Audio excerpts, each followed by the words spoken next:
Welcome to the Business Spotlight podcast. My name is David Beeson. I am your host for today's conversation. My guest today is Ashley Cairns, the owner of Keywell.ai. We're going to be talking about her business, journey to business ownership, challenges, best practices, and share a peek of what it's really like to build and operate a business. Ashley, welcome to the show, and thank you for being here today. I would love for you to give us a little bit of background of who you are and tell us a little bit about your business as well. Awesome. Happy to. Thanks for having me. So Ashley Cairns, I am founder and CEO of Keywell.ai. I founded Keywell in 2019. My background, I've been in healthcare data science and analytics now for almost 17 years, but I started in public sector, health and human services, Medicaid, and state insurance marketplaces, that type of thing. I was most recently at Optum, which is owned by UnitedHealth Group, before I started Keywell, and I was working in R&D, working on some of the data products, the large data products that would be sold to health insurance companies, health plans, and large health systems.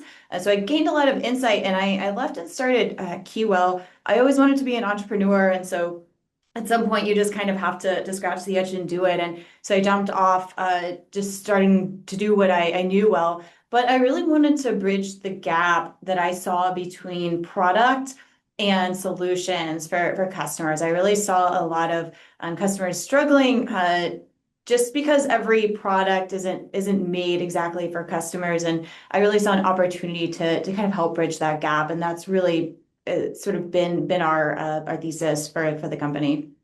Yeah, that's awesome.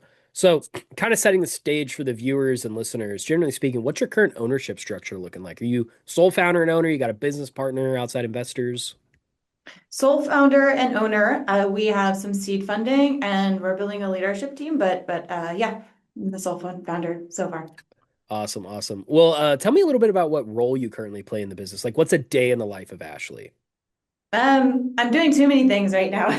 So I've for a long time, as we were growing, I was really involved in everything delivery and, doing this business development and marketing. Now I'm stepping out of that. So now I do a lot, I focus a lot more on kind of high level marketing, business development, and I'm less involved in customer success.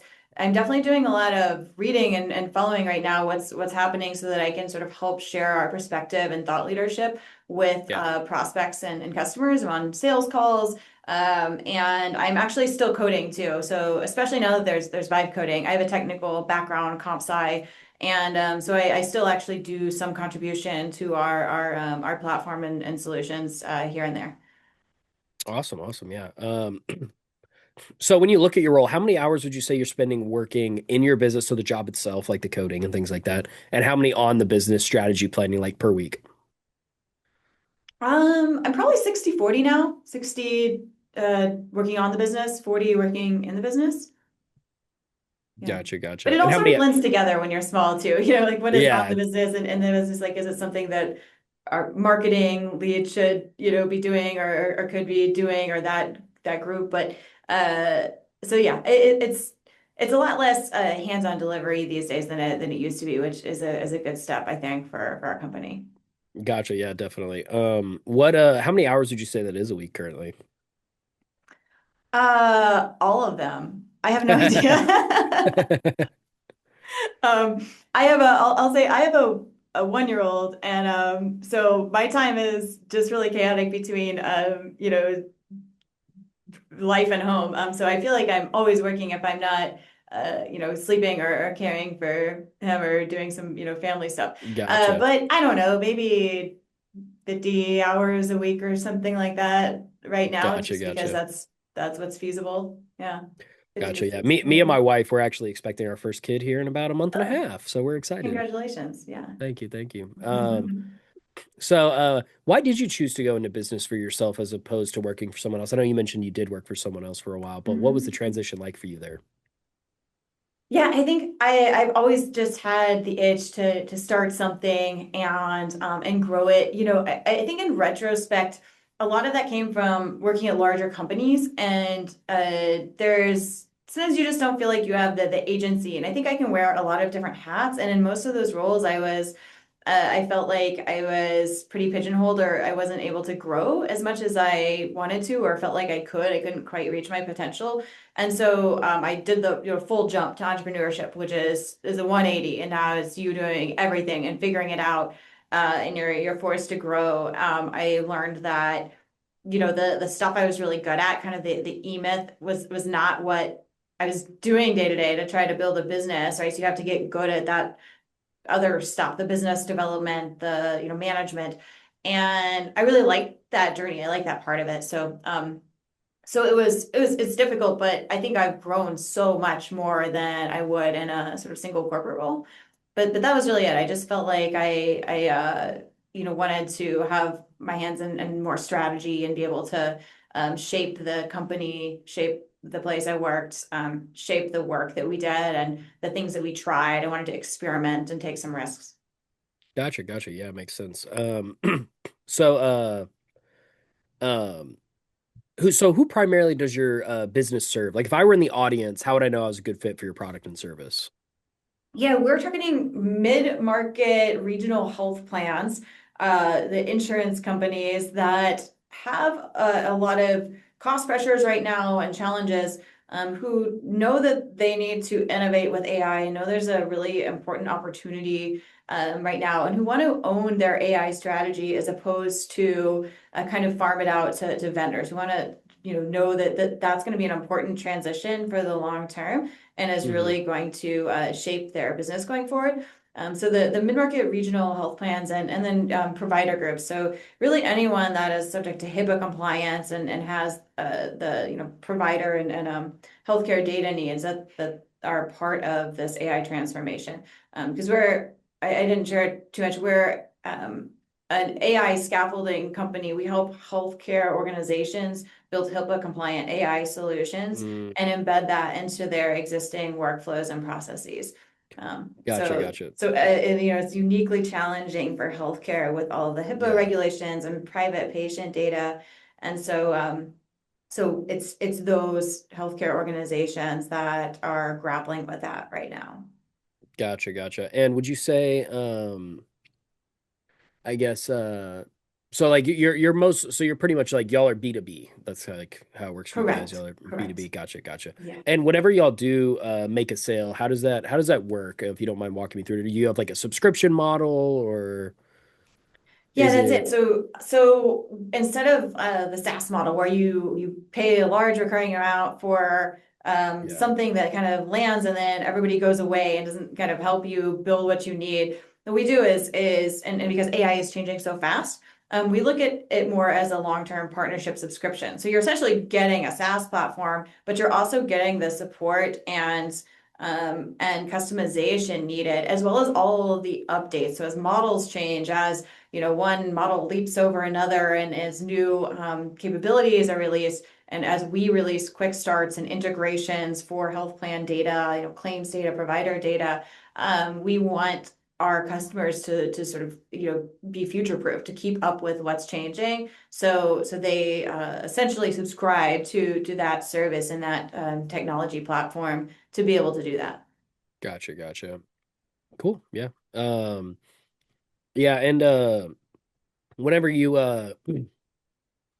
I guess like what makes your business unique currently? How do you stand out against the competition, or is there not any competition in this market? Yeah, there's definitely competition. I mean, I think, SaaS platforms and health platforms are still competitive with us.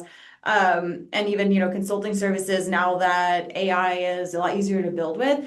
I think Hmm. what's a little different is we deploy in our customer environment. So almost every SaaS platform now says, oh, we're gonna stand us up in the cloud and you send us your data and you have to put it in this format. And a lot of healthcare organizations can't and won't do that because they're really risk averse. You've seen all of the notices that you get of HIPAA breaches in the mail. They don't want to be on that list.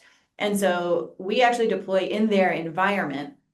And what they have, what we build for them, they own. It's theirs. It's not something that is a like a SaaS platform. So they can build on it. They can grow from there. Whereas I think a lot of products come in and are like, oh, we kind of get you 80% there, but you have to sort of fit a square peg in a round hole with your own processes, and it Yeah. doesn't, always have that perfect fit. So that's where we're a little different. We're a lot more tailored and supportive of our customers versus, trying to just deploy sort of a single solution. Yeah, yeah, that's awesome. I love that. I love that y'all are really kind of in the nitty gritty with like your clients. It's really cool. We think so. Uh, so kind of transitioning over into marketing. I know you said that you do a lot of the marketing. I do a lot of marketing as well. It's kind of one of my backgrounds. So I am curious, what kind of different marketing strategies do y'all have in place? Yeah, we recently hired a chief growth officer, and we also found a great PR specialist in our industry. And that's helped a lot. This is not my field. I'm background data science, right? So I'm learning, Yeah, I'm learning a lot, and I have to kind of keep up with it. But education is really important for our customer base because I think a lot of people are still stuck in this mindset that AI is a chatbot that I can like ask questions and get help from, and my enterprise yeah, AI is an enterprise chatbot. So we are really having to show folks the art of the possible. So we do a lot of kind of demos that are tailored to their use cases. We're trying to do more outreach events like that are more kind of education slash sales, but more collaborative because I think everybody's learning. We're not doing too much kind of broad outreach, broad marketing. We're doing a little bit of that, and we're doing like content marketing, thought leadership, because just our team is really deep subject matter, yeah. domain expertise, and so we try to, help the industry that way. But I think education is actually our biggest strategy here. Awesome, awesome. Yeah, yeah, it's super cool. So have y'all done a lot of digital marketing in like the digital sphere, like paid ads and like trying to make some content or anything like that as well, or no? We have website content and we do a lot of LinkedIn. We've never run a paid ad. I'm embarrassed to say that, but Yeah. but I don't know. Should we? I mean, it depends. If it's working for you guys so far, keep doing what you're doing. You know what I mean?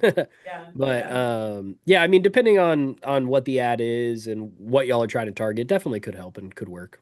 Yeah, I think we're what is it? Squirrel hunters versus whale hunters is the Yeah, analogy that I've heard. We're a little bit more on the whale hunter side, right? So a lot of our customers come from referrals or relationships or people in our ecosystem, and then they tend to be larger projects as opposed to trying to reach a lot of individuals or B2C type models. So yeah, so we're um, that's one of the reasons we haven't done it yet. But absolutely, I think as we grow and have more of a comprehensive marketing strategy, I think that's going to be part of it. I would think. yeah, yeah, gotcha. What approach do you guys have to tracking your leads? Do y'all like have a CRM that you prefer?